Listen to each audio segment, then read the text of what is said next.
Europe 1 Soir, 19h-21h, Stéphanie Demuru.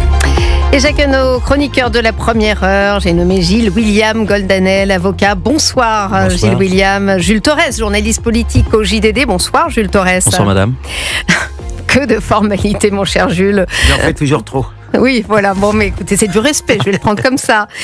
Et j'accueille mon invité politique ce soir, Philippe Vigier, député MoDem d'Eure-et-Loir, membre de la commission des affaires sociales et surtout un proche de François Bayrou. Bonsoir Philippe Vigier. Bonsoir.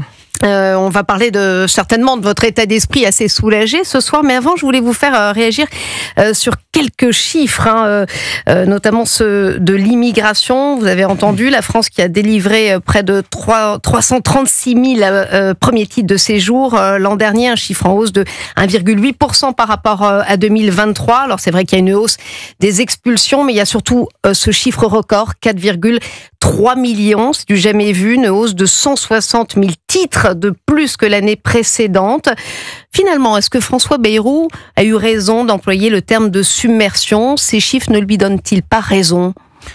Oui, ces chiffres lui donnent raison, mais d'abord, rappelez le contexte dans lequel il l'a fait. Il était interrogé par vos confrères sur la situation à Mayotte, que je connais bien, il était en charge de l'outre-mer, après il a parlé de la Guyane, et après, naturellement, dans son propos, il est allé plus loin en expliquant et en mettant les mots, tout simplement, sur ce que ressentent majoritairement les Français.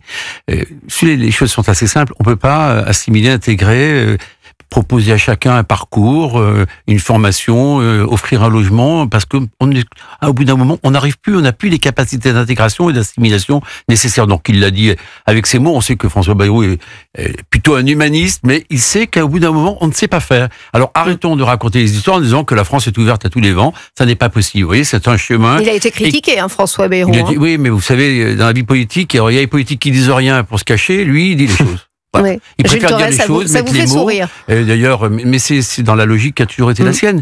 En revanche, il est exigeant sur le fait que celle et celui qui est étranger, qui est là depuis quelques années, qui veut être régularisé, qui maîtrise la langue, qui respecte les lois de la République, on doit être en capacité de faire en sorte qu'il soit plus en situation irrégulière, tout simplement. Jules Torres. Oui, ces chiffres-là, Monsieur Vigier, est-ce que ça nous dit pas qu'il faut aussi une loi immigration et possiblement un projet de loi immigration, puisque visiblement, on accueille l'équivalent de la ville de Toulouse ou de Nice chaque année? Mais je vous réponds très simplement, vous connaissez parfaitement l'histoire politique de ce pays. Moi, j'ai la chance d'être député depuis quelques années. Vous savez, sous Nicolas Sarkozy, combien il y a eu de textes? Vous savez en tout combien on dit loi immigration en 15 ans? Il y en a eu 40 depuis 40 ans. Voilà, à peu près. Oui, donc en absolument. fait, le sujet c'est quoi? C'est qu'il faut durcir. Alors, Gérald Darmanin l'avait fait avec Bruno Retailleau. Bruno Retailleau a pris la suite maintenant. Oui, vous avez dit vous-même tout à l'heure qu'il y a une augmentation de 1,8% des titres. C'est encore trop parce que on voit bien que, voilà, il y a un certain nombre de femmes qui viennent, notamment quand on regarde les statistiques, ils viennent du nord de l'Afrique. Hein, les trois premiers pays, Algérie c'est le Maroc, Maroc et la Tunisie. Bon, et puis mais ça continuera parce que l'Afrique est à 2 heures de chez nous. Il y aura 2,5 milliards d'habitants dans les 20 et 30 prochaines années. Ça veut dire quelque part le modèle social que nous incarnons. Imagine que c'est l'Eldorado. On ne peut pas tout faire. Mais pourquoi il y a un tel décalage justement entre les paroles et les actes? Pourquoi on souhaite arrêter l'immigration? On essaye de s'en donner les moyens, manifestement, du côté de Bruno Retailleau. On le voit quand même. Et malgré tout, on constate toujours une augmentation chaque année, un peu plus grande. Parce que c'est difficile, parce que vous avez déjà les gens en situation irrégulière ou pour lesquels il y a des arrêtés d'expulsion qui ont été décidés. C'est ce qu'on appelle les fameuses OQTF. Il y en a 27 000 qui ont été expulsés parce qu'on sait très bien, pouvait avoir la volonté de faire. Mais si le pays les accueille pas, ça ne marche pas. Donc, il y a le sujet des visas qui est un sujet qui est sur la table. Alors, moi, je vous dis les choses très simplement. Soit on est capable de durcir encore et d'accueillir mieux ceux qui sont là et qui ont envie de... Parce que je connais, en tant que député, m'est arrivé à plusieurs reprises d'intervenir dans mon territoire d'Eure-et-Loir pour des personnes qui étaient là depuis 10-12 ans, toujours en situation irrégulière, pour les régulariser. En revanche, on ne peut pas continuer ainsi. Puis enfin... Philippe Vigier, vous êtes proche de François Bayrou, vous parlez des visas. Pour l'instant, il n'y a pas beaucoup de réactions du côté de la France à l'endroit de l'Algérie. Beaucoup de voix s'élèvent pour demander la dénonciation des accords de 68, les accords de 2007, justement, sur ces visas. Et il n'y a rien qui se passe. L'Élysée est plutôt en train de jouer l'apaisement. Non, mais vous connaissez quand même les propos qui ont été tenus ces derniers jours, en particulier par le président algérien. Si vous n'avez pas de visa, vous n'avez pas de capacité de renvoyer ces personnes dont on considère qu'elles ne peuvent plus rester sur le territoire français, vous pouvez faire ce que vous voulez, faire des moulinets toute la journée, ça ne marchera pas. Donc le sujet, c'est de créer les conditions pour qu'ils puissent retourner dans leur pays d'origine. C'est un exercice difficile, c'est l'exercice à la fois de la diplomatie, il peut y avoir des sujets économiques qui peuvent intervenir, qui permettent aussi de ramener les uns et les autres à la raison, mais on est obligé de le faire. Alors, après, il ne s'agit pas d'arrêter complètement l'immigration, parce que ça, c'est faux. Il d'avoir une immigration choisie. Vous savez, moi, je prends souvent le référent du Canada, j'ai eu l'occasion d'être rapporteur il y a quelques années à l'Assemblée là-dessus. On définit les quotas et les métiers sur lesquels on veut bien accepter tel ou tel. Je crois qu'il faut avoir... Simplement, c'est un symbole tellement fort, vous l'avez dit vous-même, la gauche immédiatement se drame dans les draps de la vertu. Il n'y a pas que la gauche, hein, Yann Braun-Pivet n'était pas forcément d'accord avec les mots choisis par François Bayrou. Je sais bien, mais bon, ça fait partie des... C'est l'aile gauche de la Macronie. On fait le lien de son parcours, mais c'est de rappeler aussi quelque part, elle a voulu faire cela, bon très bien, mais c'est pas grave, vous savez.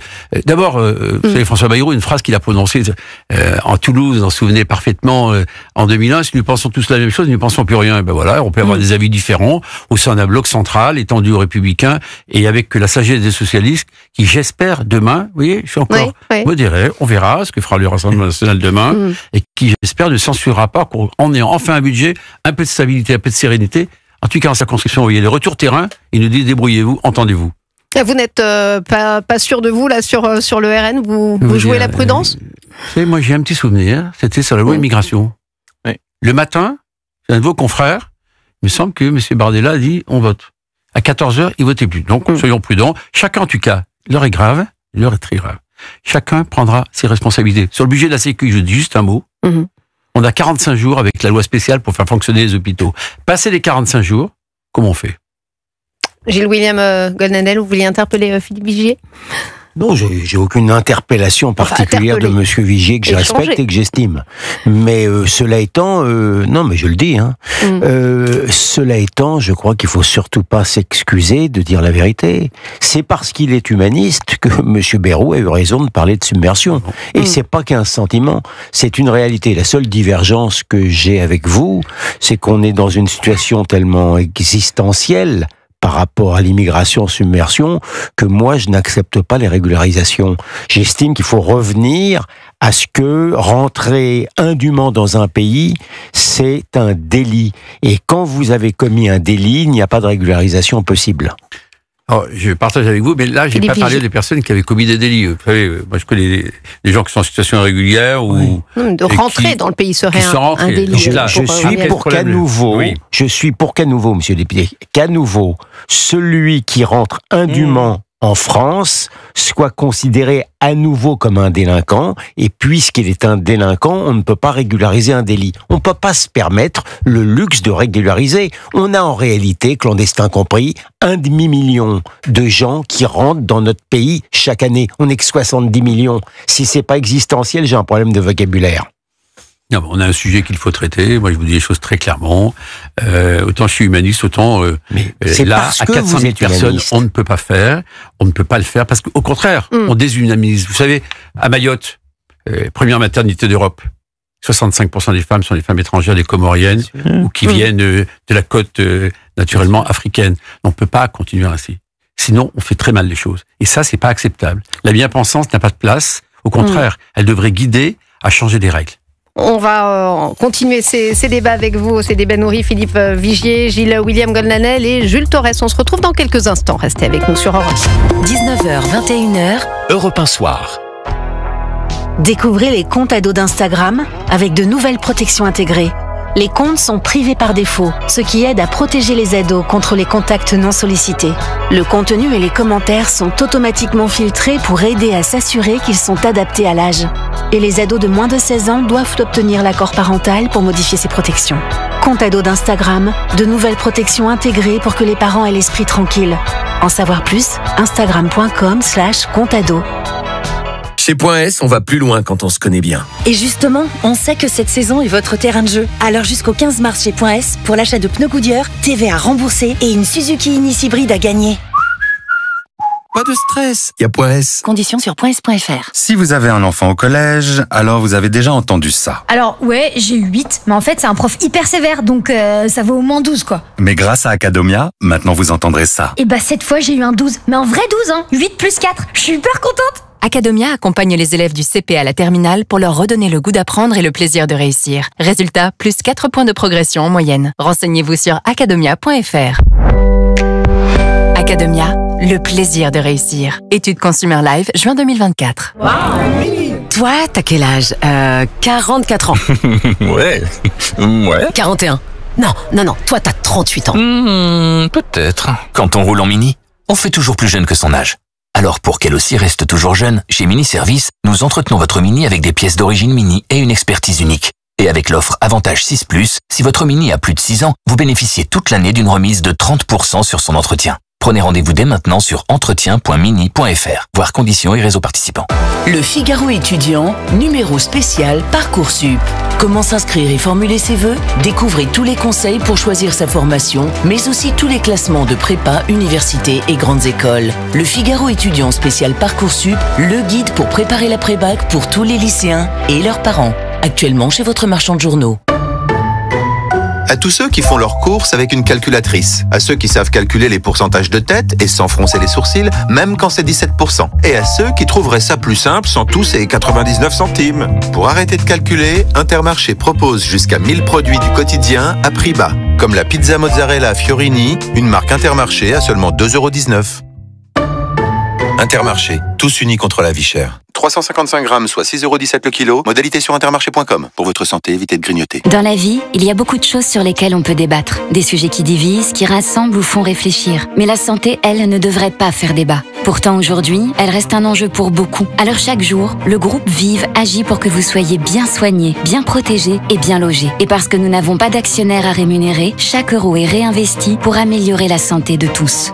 Parce que la santé est un droit, le groupe Vive, groupe mutualiste de santé et de protection sociale, agit grâce à ses mutuelles et à son réseau d'établissements de soins et de logement pour que personne ne soit laissé de côté. Groupe Vive, pour une santé accessible à tous. Groupe Vive, organisme régi par le Code de la mutualité. Plus on se voit, moins on se voit. Mais pourquoi se voir si c'est pour se revoir? Mieux vaut se voir et on verra si on se revoit, non? On peut prévoir de se revoir, mais on préfère prévoir de ne pas se revoir. Plus on se voit, moins on se voit. En tout cas, c'est notre vision de la révision. Avec Dacia Zen, profitez d'une garantie jusqu'à 7 ans en entretenant votre Dacia dans l'un de nos 4000 ateliers Dacia Service. Valable pour les véhicules de moins de 73 mois et 120 000 km. Prise de rendez-vous sur dacia.fr. Europe 1, le journal permanent. Bonsoir Maël Hassani, le point sur l'actualité avec vous. Bonsoir Stéphanie, bonsoir à tous. L'assaillant doit être examiné par un psychiatre quelques heures après l'attaque contre des policiers devant la préfecture de police de Paris. 3 agents de la brigade ferroviaire légèrement blessés par un Soudanais d'une vingtaine d'années qui aurait crié Allahu Akbar au moment des faits. Le parquet national antiterroriste évalue la situation avant de se saisir ou non de l'enquête. En Suède, une dizaine de morts après des tirs dans un centre d'enseignement pour adultes à Örebro, à 200 km à l'ouest de Stockholm aujourd'hui. L'auteur des coups de feu est décédé après avoir retourné l'arme contre lui. Il est inconnu des services de police et n'a de lien avec aucun groupe, assurent les autorités. Le projet de loi d'urgence pour Mayotte, adopté par le Sénat ce soir, après un premier feu vert de l'Assemblée fin janvier, mais pas dans les mêmes termes. Ce texte, prévu pour faciliter la reconstruction de l'archipel dévasté par le cyclone Chido, doit maintenant faire l'objet d'un consensus en commission mixte paritaire à partir de lundi. Il n'y aura pas d'enquête pénale contre l'abbé Pierre en raison de la prescription, confirmation du parquet de Paris aujourd'hui. Le prêtre décédé en 2007 fait l'objet d'une trentaine d'accusations de violences sexuelles révélées dans différents rapports ces derniers mois. Si aucun projet de reprise de la fonderie de Bretagne ne voit le jour, le groupe Renault proposera un emploi équivalent aux 300 salariés dont l'emploi est menacé. Promesse du patron de Renault, Luca De Meo, aujourd'hui. L'ancienne filiale du constructeur en grande difficulté pourrait fermer dans les prochains mois. Merci Maël Hassani, on se retrouve dans 15 minutes pour un nouveau point sur l'actualité. Europe 1 Soir. 19h, 21h. Stéphanie Demuru. François Bayrou va-t-il réussir là où Michel Barnier a échoué? On en parle avec Philippe Vigier, député Modem d'Eure-et-Loire, membre de la commission des affaires sociales. Nos deux amis de la première heure, Gilles-William Goldanel, Jules Torres. Je voudrais tout d'abord vous faire écouter Jordan Bardella. C'était ce matin l'invité de Sonia Mabrouk sur Europe 1 et CNews. Écoutez. Nous avons une responsabilité à l'égard des Français, mais nous ne sommes pas au pouvoir. La censure, encore une fois, c'est pas un jeu. La censure, c'est un outil institutionnel, c'est l'arme nucléaire sur le plan institutionnel qui doit être utilisée pour protéger le pays. Donc, de responsabilité que vous faites. Oui, c'est un choix de responsabilité. Encore une fois, la décision sera définitivement actée demain. Mais la question qui me hante et qui me taraude, c'est, encore une fois, est-ce que au moment où on se parle, les Français, les entreprises françaises tireraient bénéfice d'un nouveau report d'une discussion budgétaire dans 3 mois. Maintenant, encore une fois, ce budget, moi j'y suis résolument opposé. Je combats ce budget parce que je pense que c'est un mauvais budget qui, encore une fois, demande des efforts toujours aux mêmes et ne fait pas les bonnes économies. Maintenant, il faut un budget, il faut bien un budget. Mais expliquez-nous, est-ce que... Philippe Vigier, ça sent plutôt bon pour vous, a priori? Écoutez, c'est plutôt une bonne nouvelle pour la France. C'est pas pour nous, c'est pas François Bayrou, c'est pas les parlementaires. Simplement, est-ce que oui ou non, cette France, elle est capable d'avoir un budget? C'est la seule question à laquelle il faut répondre. On est sous le régime d'une loi spéciale. On en connaît maintenant les conséquences, les impôts que vont payer certains qui ne payaient pas, nos hôpitaux dans lesquels on peut plus investir, nos policiers qu'on doit recruter. Regardez ce qui s'est passé encore à Paris cet après-midi, qu'il faut continuer d'armer la police, armer la gendarmerie, nos armées. Enfin bref, donc...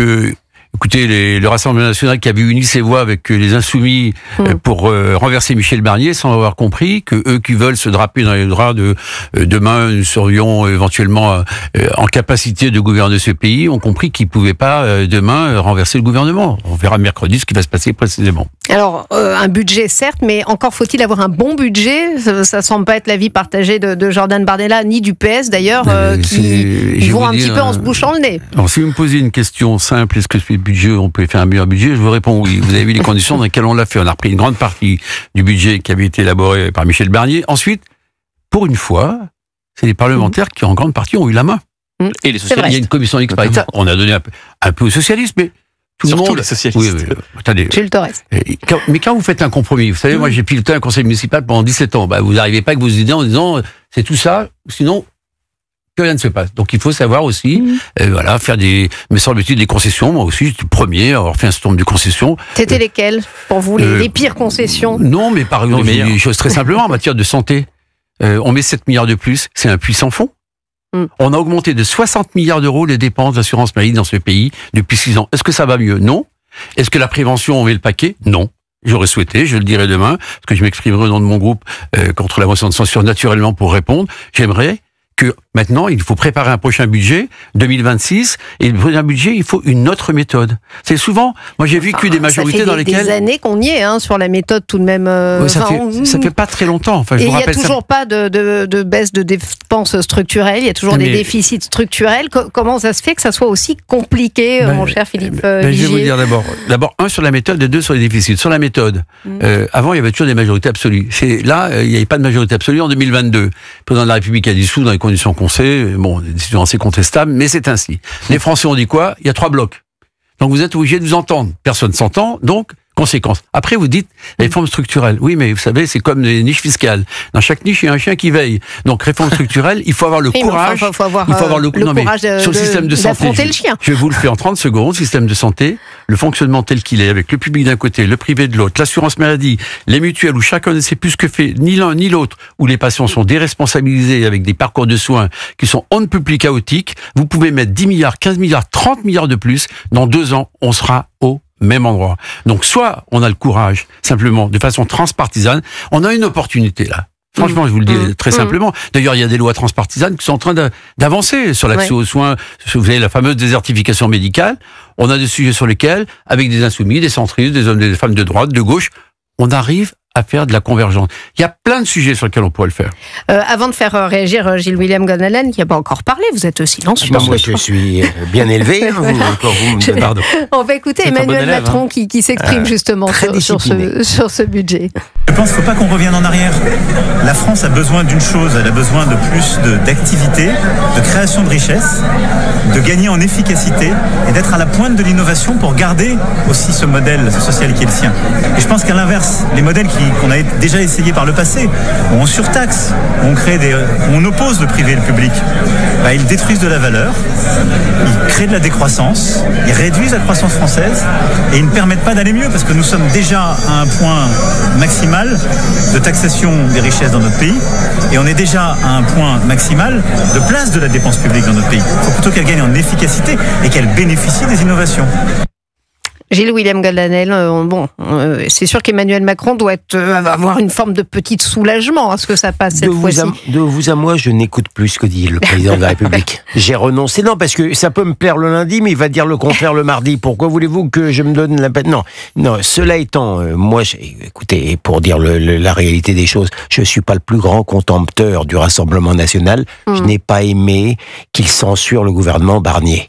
Je pense que malheureusement, il n'y a qu'un seul responsable, puisqu'on parlait de lui, le seul responsable... Jules Torres vous regarde de travers. Non, je regarde jamais de travers Gilles Goldanel. Non, il ne se permettrait pas. Le seul responsable de la triste situation dans laquelle nous nous trouvons s'appelle Macron Emmanuel. Ensuite, effectivement, M. Bayrou est dans la triste obligation d'arbitrer, de chercher le moins mauvais budget. Qu'est-ce que vous voulez qu'on en dise ? Rien. Donc, je souhaite effectivement, sans enthousiasme excessif, loin s'en faut, que ce budget soit voté. Philippe Vigier, c'est vrai que Gilles William Goldanel en veut au RN. On sent que la base aussi a voulu un petit peu que le RN change de braquet et ne mette pas les Français dans la difficulté, notamment le milieu économique. Il aurait peut-être pu se sauver ce budget Barnier avant, n'est-ce pas ? Bien sûr, c'est Michel Barnier a payé le prix fort. Il a essuyé les plâtres. C'est une forme de jeu, parce que si vous voulez, on va pas se raconter l'histoire, qu'est-ce qui se passe à l'Assemblée ? La politique économique, aussi bien du RN que celle des Insoumis, c'est quasiment la même. Voilà. Moi, j'ai vu ça sur les retraites. Ils défendent tous des... Mais bien sûr, ils ont voté ensemble plein de fois. Sur l'économie. Sur l'économie en général. La politique économique ou sur l'économie en général. Même sur les retraites. Enfin, c'était 60 ans, 62 ans, Madame Le Pen. D'ailleurs, lui avait sorti le tract dans l'hémicycle pour dire, Madame, c'est vous qui l'avez signé. Donc, en fait, ils se sont rendus compte, quelque part, qu'il y avait un peu de décalage avec leur opinion publique. Parce que les Français, ils veulent pas le bazar. Ils en ont marre. Moi, ils me l'ont dit vraiment avec force. Les cérémonies de vœux, j'ai dû en faire une 50aine. Donc, il y a eu beaucoup de monde. Débrouillez-vous, hein. Vous n'aurez pas raison tout seul. Entendez-vous. Nous, on veut avancer. L'échelle d'entreprise, et là où le président de la République, Emmanuel Macron, au moins, mettons à son crédit le fait quand même que depuis qu'il a été élu président, il y a quand même un peu moins de charges sur les entreprises, un peu moins de contraintes. Enfin là, les charges sur les entreprises reviennent au galop, notamment sur les grandes entreprises. Eh bien, merci de me donner l'occasion de dire, c'est one shot, c'est un titre exceptionnel, et on va leur demander une condition particulière. Toujours les impôts temporaires. C'est bien le problème. Je suis d'accord, mais attendez, vous connaissez l'équation dans laquelle on est. Vous êtes tous en train d'expliquer qu'il y a 3 400 milliards d'euros de dette, que le poids de la dette sera supérieur au budget de l'éducation nationale. Non mais là, faut qu'on fasse quelques efforts. Moi, vous savez, c'est les mêmes propos que je tiens partout. Les collectivités, chacun doit faire un bout d'effort. Mais je pense sincèrement que tout le monde serait prêt à faire des efforts si on savait que c'était vraiment structurel et que ça changeait la situation. Mais là, on a le sentiment de colmater des petites brèches et de mettre des entreprises dans la difficulté, sincèrement. Écoutez, il y a deux sujets. Pour avoir un peu moins de dette, il faut un peu plus d'impôts et moins dépenser. Moins dépenser, écoutez, le Premier ministre va surveiller les claviers. Vous avez par exemple des agences régionales de santé qui sont surveillées par personne. Vous avez plein d'agences qui dépensent sans même. Mais oui, mais les agences, comment ça s'est passé ? Vous voulez que je vous refasse l'histoire politique ? C'est sous Nicolas Sarkozy, il fallait faire 200 000 fonctionnaires de moins, donc on a créé les agences et on a continué à augmenter. C'est quand même la vérité. Vous savez, j'ai vécu tout ça de l'intérieur. Donc là maintenant, ce qu'il faut, c'est que faire attention à la dépense publique, contrôler la dépense publique. Et la deuxième chose, j'entends que les Français doutent, mais on aura protégé toutes les classes moyennes. Oui. Et oui, enfin, c'était quand même essentiel, parce que c'est eux qui trinquent. Et ils trinquent dur. On a protégé les retraités. Mais vous voyez, sur les retraités, vous me posiez la question de savoir tout à l'heure, sinon j'étais satisfait. Non, j'estimais que lorsqu'on avait 4 000 euros de retraite, on pouvait faire un petit effort et ne pas avoir la retraite revalorisée de l'inflation. J'avais fait ces propositions-là. Vous voyez, ça a été le consensus. On a essayé de trouver des consensus. Moi, pour faire des économies, j'aurais bien enlevé un peu d'argent à l'audiovisuel public et à l'AME. Vous voyez, on m'aurait consulté, j'aurais fait ça. Puisque vous posez la question sur l'AME, il y a un petit bout de pain qui commence à un chouïa. C'est léger. Je suis d'accord. Une centaine de millions d'euros sur les 1 milliard d'euros, c'est la première fois qu'on le fait. Ça n'a jamais été fait auparavant. Moi, j'ai connu l'AME qui coûtait 180 millions d'euros dans ce pays en 2007. Il faut savoir d'où on vient. Parce que vous savez, il y a un exercice formidable. Mais ça, on ne sait pas. Vous savez, madame, j'ai fait 13 ans de commission de finances. Oui. À chaque fois, tous ceux qui vous disent qu'il faut faire des économies, ils vous déposent des amendements. Ça coûte 1 milliard, 500 millions, 200 millions. Rien n'est cher. Mais tout le monde fait son petit amendement. Acte des responsabilités. François Bayrou, là-dessus, sera assez intraitable. Merci Philippe Vigier d'avoir été avec nous.